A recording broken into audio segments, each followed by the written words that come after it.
തെലങ്കാനയിലെ പ്രധാനപ്പെട്ട സ്ഥലങ്ങളിൽ ഒരു സ്ഥലമാണ് ഹുസൈൻ സാഗർ ലേക്ക്. ഹുസൈൻ സാഗർ ലേക്കിന് ചുറ്റുമുള്ള റോഡുകൾക്ക് സമീപത്തായിട്ടാണ് ഒരുപാട് പാർക്കുകളും ഒരുപാട് ആക്ടിവിറ്റീസും എല്ലാം ഉള്ളത്. അതിൽ പ്രധാനപ്പെട്ട ഒരു സ്ഥലമാണ് NTR ഗാർഡൻ. NTR ഗാർഡനകത്ത് തന്നെയാണ് NTR മെമ്മോറിയലും. NTR ഗാർഡനോട് ചേർന്നാണ് തെലങ്കാന സെക്രട്ടേറിയറ്റ്. തെലങ്കാന സെക്രട്ടേറിയറ്റ് 2021 നിർമ്മാണം തുടങ്ങിയത്. 2023 അതിൻ്റെ ഇനാഗുറേഷനും കഴിഞ്ഞു.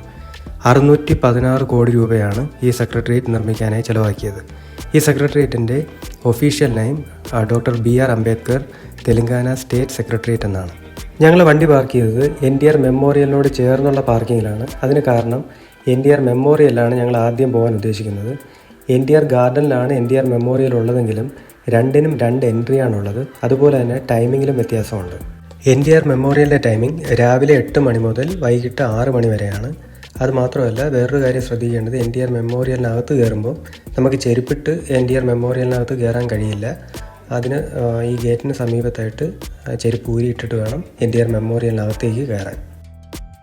NTR മെമ്മോറിയലിനകത്ത് കയറുമ്പോൾ തന്നെ നമുക്ക് മനസ്സിലാവും എത്ര മനോഹരമായിട്ടാണ് NTR മെമ്മോറിയലിലൂടെ നിർമ്മിച്ചിട്ടുള്ളതെന്ന്. അതുമതി തെലങ്കാനയ്ക്കും ആന്ധ്രയ്ക്കും എത്ര പ്രിയപ്പെട്ട ഒരാളാണ് NTR എന്ന് നമുക്ക് മനസ്സിലാക്കാൻ. നന്ദമുരി താരക രാമറാവു എന്നുള്ള നെയിമിൻ്റെ ആദ്യത്തെ അക്ഷരങ്ങളാണ് NTR എന്ന് അദ്ദേഹത്തെ വിളിക്കുന്നത്.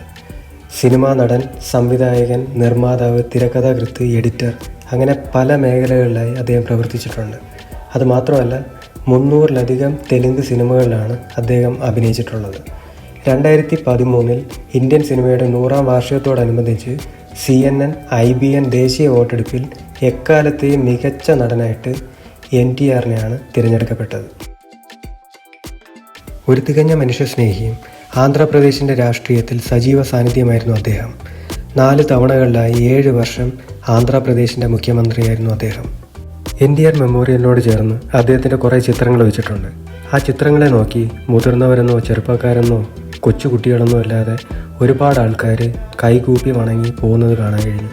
അപ്പോഴാണ് മനസ്സിലായത് NTRൻ്റെ സ്വാധീനം എത്രയാണെന്ന്. ഇപ്പോഴും ഒരു അന്യ സംസ്ഥാനത്തിൽ നിന്ന് വന്ന് ഇവരോടൊപ്പം NTRൻ്റെ മെമ്മോറിയൽ കണ്ട് മടങ്ങുമ്പം തീർച്ചയായിട്ടും മനസ്സിലായി ആരാണ് NTR തെലങ്കാനയ്ക്കും ആന്ധ്രയ്ക്കും എന്നുള്ളത്.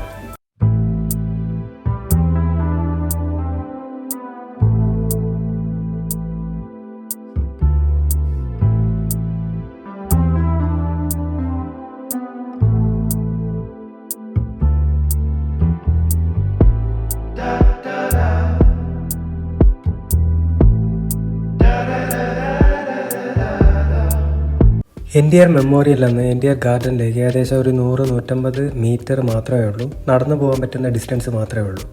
ഈ നടന്നു പോകുന്ന വഴിയിൽ തന്നെ ഒരുപാട് കച്ചവടക്കാരെയും ഒക്കെ കാണാൻ പറ്റും. പലതരത്തിലുള്ള ലെമൺ സോഡയും കരിക്കും, അതുപോലെ തന്നെ കേരളത്തിൽ ഇപ്പം കാണാൻ കഴിയാത്ത പലതരം സ്നാക്സുകളും, പിന്നെ അതുപോലെ തന്നെ വ്യത്യസ്തമായിട്ടുള്ള പല കാഴ്ചകളും ഇവിടെ കാണാനും കഴിയും. ഈ കാണുന്നതാണ് NTR ഗാർഡൻ്റെ മെയിൻ ഗേറ്റ്. ഈ മെയിൻ ഗേറ്റ് കഴിയുമ്പം ഒരു സെക്യൂരിറ്റി ചെക്ക് ഇൻ ഉണ്ട്. ആ സെക്യൂരിറ്റി ചെക്ക് ഇൻ കഴിഞ്ഞിട്ടാണ് NTR ഗാർഡനിലേക്കുള്ള ടിക്കറ്റ് എടുക്കേണ്ടത്. ഞങ്ങൾ വന്ന ദിവസം അത്യാവശ്യം നല്ല തിരക്കായിരുന്നു. ടിക്കറ്റ് എടുക്കണമെങ്കിലും എല്ലാ കാര്യങ്ങൾക്കും അത്യാവശ്യം ഭയങ്കര തിരക്കായിരുന്നു. ഞങ്ങളുടെ കൂടെ എൻ്റെ സുഹൃത്ത് അഖിൽ ജോസ് ഉണ്ടായിരുന്നു. അപ്പോൾ അഖിൽ ജോസ് ഉള്ളതുകൊണ്ട് തന്നെ അഖിൽ ജോസ് ഇടിച്ച് കയറി ടിക്കറ്റൊക്കെ എടുത്തു. മര്യാദയ്ക്ക് ഒന്ന് ടിക്കറ്റ് എടുക്കാൻ നിന്നാൽ ഇവിടെ നടക്കുന്ന കാര്യമല്ല. അപ്പോൾ അതുകൊണ്ട് അഖിൽ ജോസ് ടിക്കറ്റെല്ലാം റെഡിയാക്കി ഞങ്ങൾക്ക് കൊണ്ടുവന്നു. അങ്ങനെ പാടുപെട്ട് കിട്ടിയ ടിക്കറ്റ് GP ടിക്കറ്റ് വെരിഫൈ എന്ന രേഡിക്ക് കൊടുത്തിട്ട് തെലുങ്ക് അറിയാത്തതുകൊണ്ട് തന്നെ എന്തൊക്കെയോ ആക്ഷൻ കാണിച്ച് അവിടെ നിന്ന് അകത്തോട്ട് കയറി. അകത്ത് കയറുമ്പോഴാണ് മനസ്സിലാവുന്നത് കുറച്ച് സ്റ്റെപ്പ് കൂടി കയറിയിട്ട് വേണം നമ്മളിതിൻ്റെ ഗാർഡനിലേക്ക് ഇറങ്ങാനായിട്ട്. ശരിക്കും പറഞ്ഞാൽ ഈ സ്റ്റെപ്പ് കയറി ഇറങ്ങുമ്പോഴാണ് നമ്മൾ NTR ഗാർഡനിലേക്ക് എൻ്റർ ആവുന്നത്. ഈ എൻ്റർ ആവുമ്പോൾ തന്നെ നമുക്ക് ഈ സെക്രട്ടേറിയറ്റും പരിസരവും എല്ലാം കാണാനും പറ്റും. ഇവിടെ ഒരുപാട് അഡ്വഞ്ചറസ് ആക്ടിവിറ്റീസ് ഉള്ളതുപോലെ തന്നെ നിങ്ങളുടെ കൈ നോക്കി നിങ്ങളുടെ ഭാവി പ്രവചിക്കാൻ പറ്റുന്ന പല ആൾക്കാരും ഇവിടെ ഉണ്ട്.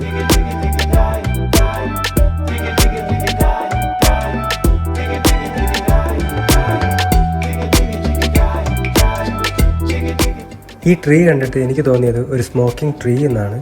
പക്ഷേ ഇതിൻ്റെ യഥാർത്ഥ പേരെന്താണെന്ന് അറിയില്ല. മനോഹരമായിട്ടുള്ളൊരു ട്രീ ആണ്. അതൊരു പ്ലാസ്റ്റിക്കോ അങ്ങനെ എന്തോ കൊണ്ട് ഉണ്ടാക്കിയിട്ടുള്ളതാണ്. പക്ഷേ അതിൻ്റെ കൂടെ തന്നെ ഒരു വാട്ടർ ഫൗണ്ടനും ഉണ്ട്. അപ്പോൾ അത് കാരണം ഒരു സ്മോക്കിംഗ് എഫക്റ്റ് കിട്ടുന്നതായിരിക്കാം. ഇവിടെ ഒരുപാട് ആക്ടിവിറ്റീസ് ഉണ്ട്. Toy train, haunted house, under water world, thrillenium ride, അങ്ങനെ ഒരുപാട് ആക്ടിവിറ്റീസ് ഉണ്ട്. ഇതിനെല്ലാം കൂടി ഒരു കോംബോ ടിക്കറ്റ് ഉണ്ട്. ആ ടിക്കറ്റ് 90 രൂപ കൊടുത്തു കഴിഞ്ഞാൽ നമുക്കിതെല്ലാം കൂടി എൻജോയ് ചെയ്യാൻ പറ്റുന്നതാണ്. ഓൾറെഡി ഞാൻ ഒരുപാട് തെലങ്കാനയിലെ പാർക്കുകളിൽ പോയിട്ടുണ്ട്. എല്ലാ പാർക്കുകളിൽ പോകുമ്പോഴും എനിക്ക് ഒരേ ഒരു ചോദ്യമാണ് എപ്പോഴും ചോദിക്കാൻ തോന്നുന്നത്. എത്ര മനോഹരമായിട്ട്, എത്ര ക്ലീനായിട്ടാണ് ഈ പാർക്കുകളെല്ലാം ഇവർ സംരക്ഷിക്കുന്നത്. ഇതെങ്ങനെയാണ് എന്നുള്ളതാണ് എനിക്ക് ഇതുവരെ മനസ്സിലാവാത്തത്. NTR ഗാർഡൻ ഇപ്പോഴും പോപ്പുലറായി നിൽക്കാനുള്ളൊരു കാരണം ഇവിടെ വരുന്ന സഞ്ചാരികളാണ്.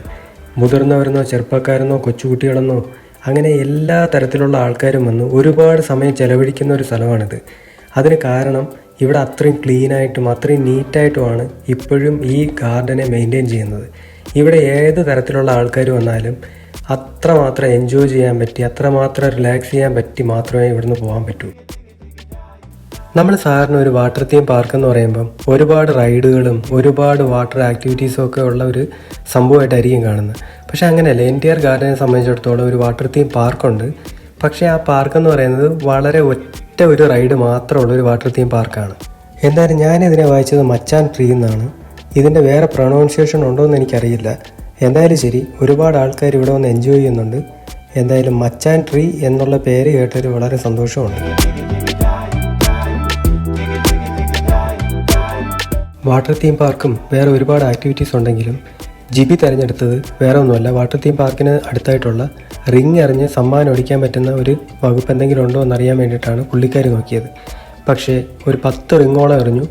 ഒരു റിങ്ങിൽ പോലും ഒരു സമ്മാനം അടിച്ചില്ല എന്നുള്ളതാണ് വേറൊരു കാര്യം. എന്തായാലും ഞങ്ങൾ ഈ യാത്ര നല്ലതായിട്ട് എൻജോയ് ചെയ്തു. ഇവിടെ പാർക്ക് സന്ധ്യയായെങ്കിലും സജീവമാണ്. എന്തായാലും അടുത്ത ഒരു വീഡിയോ ആയിട്ട് വീണ്ടും കാണാം. Thank you for watching.